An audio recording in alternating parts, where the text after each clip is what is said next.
Hi all, my name is Kelly and this is Just Kelly Vlogs, and this is my friend Rhodel, who is being nice enough to let me interview him, although he says I only have 20 minutes. I'm going to talk real dang fast. Rhodel, tell us a little bit about yourself and who you are. Yeah, so my name is Rhodel, as she indicated. Just my government name. I have been in MCF for about 5 years now. I moved here from the Virgin Islands, and I just joined the church and just jumped right in. And I've been a Christian for a lot of years now. And so, yeah, that's about it. That's it? All right, cool. Yeah, and he also didn't mention that he does a lot for the church, which you do so much. He does so much. I think my first encounter with you was when I went to church that one time and you had to give the announcements and you're like, don't worry, we won't stalk you or something. And I was like, this guy's funny. Yeah. Anywho, so we can get started. These are me asking the hard questions series. So I will start with the first one. So what was your life like before you became a Christian or fully devoted to God? And what made you decide to make that change? I like the second half of that because fully devoted to God is the better story fit for me. So I gave my life to Christ when I was 8. I grew up in a very religious family. We went to church. My mom always said that church wasn't a democracy. It was more of a communist. You have to go. And so it was a regime. So I had to go to church. And my uncle was my pastor as well. So we always had that spirituality in the family. So I gave my life to Christ when I was 8. It was explained to me what it meant and why it was a good path for me. So I would say the second half of that question, how has that meant for me during my life? I think it has been really, really awesome since I've given my life to Christ, especially through like just hardships in high school and also during undergrad and during grad school, just seeing Jesus impact my life, not only my life, but using me to be impactful around my peers and also my little sphere of community. Just seeing him work through me has been really amazing. And so my life before Christ, obviously I was 8. And so I played a lot of video games and was very annoying with my parents. But during the years that I've been with Christ, I would say that, he just helped me through a lot of things, and nothing was too big. Nothing was too hard for the Lord, and nothing was too big for the Lord. So it's just been this awesome ride of just me talking and being able to, like, just go through life with him, basically. Okay. Yeah. So you've been fully devoted since 8, or? Yes, fully devoted since 8. I've never had a moment where I was just like, I'm done with Christianity. I had moments where things became hard and made me have to go back to God, basically. And so I would say during high school, just regular bullying, or during undergrad, trying to make my parents' faith my own, and just learning what it meant to walk with Jesus. I'm not just, I'm saved, or I go to church and stuff like that, but like what it is, like really defining what that meant, was where I fit in with everything. So I wouldn't say fully devoted, but I never left, if that makes sense. Yeah, that makes total sense. At least to me, as someone who did leave, it makes total sense. Cool. That's impressive. So my next question is, I guess since you kind of touched on it, you said, God has been there for you, you've seen him working. Do you have a difference between like better or easier in terms of Christianity, or are they the same thing for you? Definitely better. I would not say easier. There's a lot of things that I still have to work through and still have to wrestle through. And just the other day, I was just like, I'm frustrated with this situation, and I had to go back to God, and God had to explain to me, you're frustrated with this situation because you don't understand who I am through that situation. So I think better, I would say. There's a lot more I can go to the God of the universe and talk to him about the plans that he has for my life, and my frustrations. I can put it out on him and receive his peace and joy from it. Yeah. But I wouldn't say easier. I don't think it has been easy, but it has been meaningful, and it's been cool just to see me work through Jesus take me from a first place of frustration to a place of understanding and a place of just like, wow, that's pretty cool. Like, or seeing it worked out, and being able to look back on things. And sometimes that takes years to do, it's not like a snap of a finger kind of moment, but I would say better. Yeah. I like that answer. Yeah. Would you say, I was going to ask while you were thinking, or while you were, buffering. Just I'm buffering all over the place. I was going to ask, so what does refocusing look like to you? Like, when you're having those hard times with God, is it just like instant, like you realize you're doing something wrong and then you move forward? Or do you need God to point that out to you, and how does he do it? Yeah, I need God to point it out to me.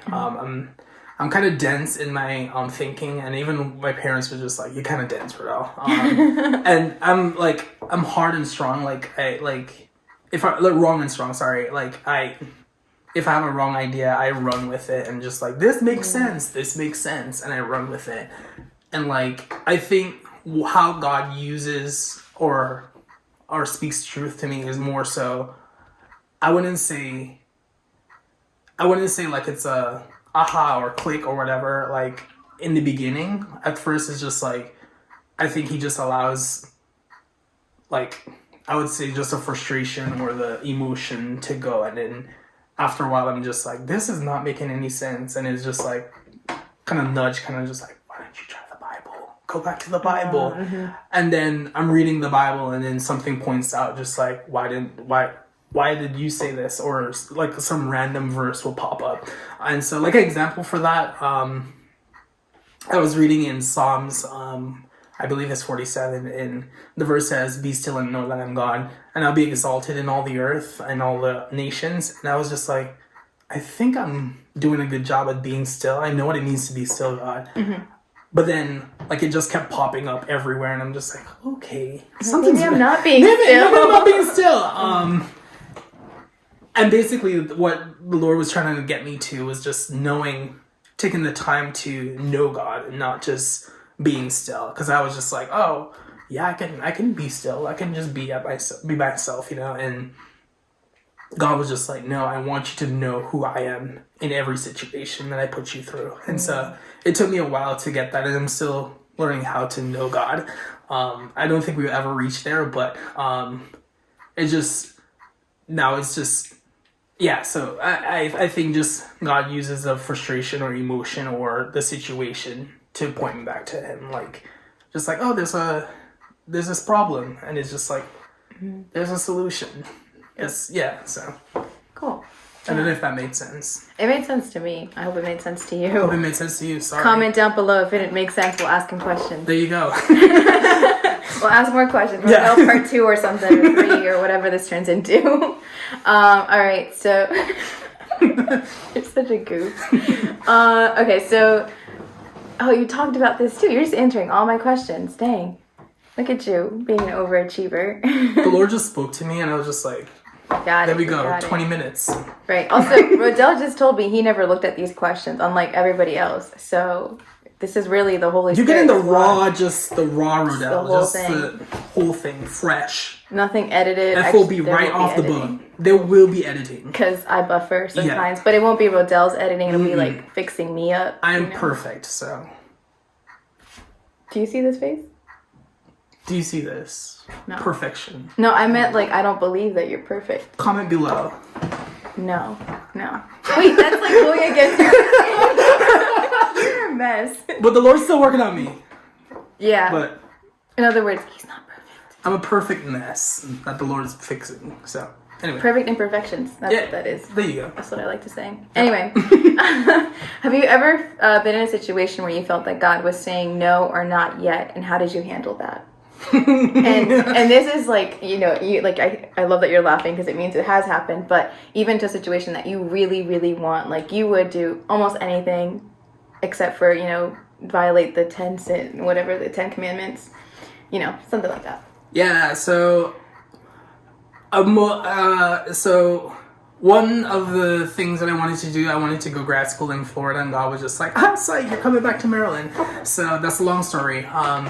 But for me, I think asking God for peace through that, and like not necessarily asking God for understanding, and sometimes knowing that God doesn't necessarily give you all the answers because you might be frightened by the answer that you get or the realization of things. But I think going back to God and just letting him know, just, I don't understand what you're doing, or give me peace through it. And that's mainly what I do. But there's been a lot of times that he's just like, nah, you be alright without that. Or just like, yes, but not now. Go sit. This kind of like when your parents tell you, we'll get you pizza, but not now on Saturday, kind of thing. So I think and even when he says like no, or when it's just like yes, but not yet, I think holding that as God will do it, like honestly just reminding myself, just being like, if he says yes, then it's a yes. Even if it's not now, that's a promise I can hold on to. And then what I usually do is go back to the times he has says yes and answered, because I think the hardest part is or where the devil comes in is sometimes just like to like remove that trust in God, being like, oh, God really said yes, but he hasn't come through as yet, right? So why keep believing? Or just a lot of doubt in that area. So I think using what I do usually is go back to where he has said yes and answered it, or not even in my own life, but other people's life and in the Bible as well. Just, God, you said this. And I also I like to remind him to just like, remember you said, when I'm praying, just like, you said that you would do this, and it hasn't happened yet, but you said in your word this. So yeah, it's funny because when I wrote up these questions, it was a while ago where I was going through some stuff, but I listened to a sermon I think a couple weeks ago, and it was like, don't forget to remember. And the preacher talked about taking inventory of your life, and then that'll help give you sort of hope for the future, which once I did that, I was like, wow, he's done so much. Even in just a year with him, he's been doing so much in my life, even before the year I came to him. So it's just been really cool to take that inventory. Yeah, so that's usually what I do. I'm bad at journaling.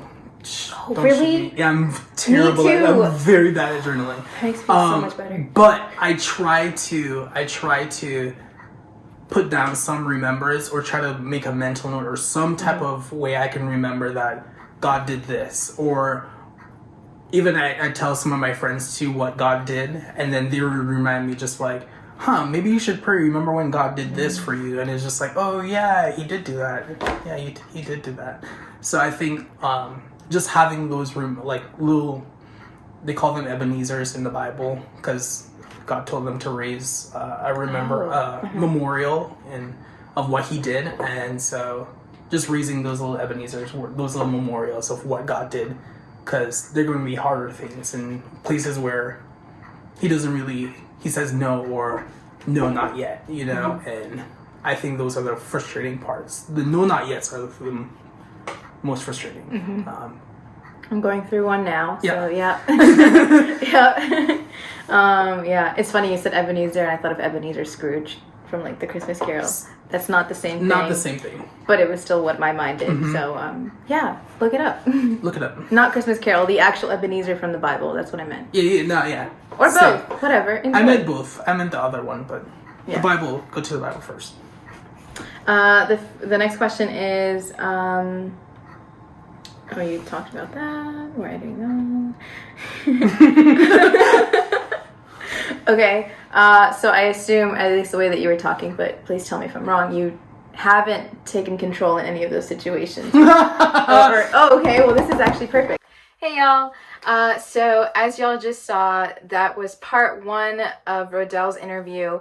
There's gonna be a second part just because it was too long. We talked about such great things that I didn't want to have you sit through a whole like 30-minute video. So it's cut in half, and you'll have to wait for the answer to that question for the next part. But I think you can see where Rhodel's laugh is taking you. And so yeah, I hope you guys enjoyed it.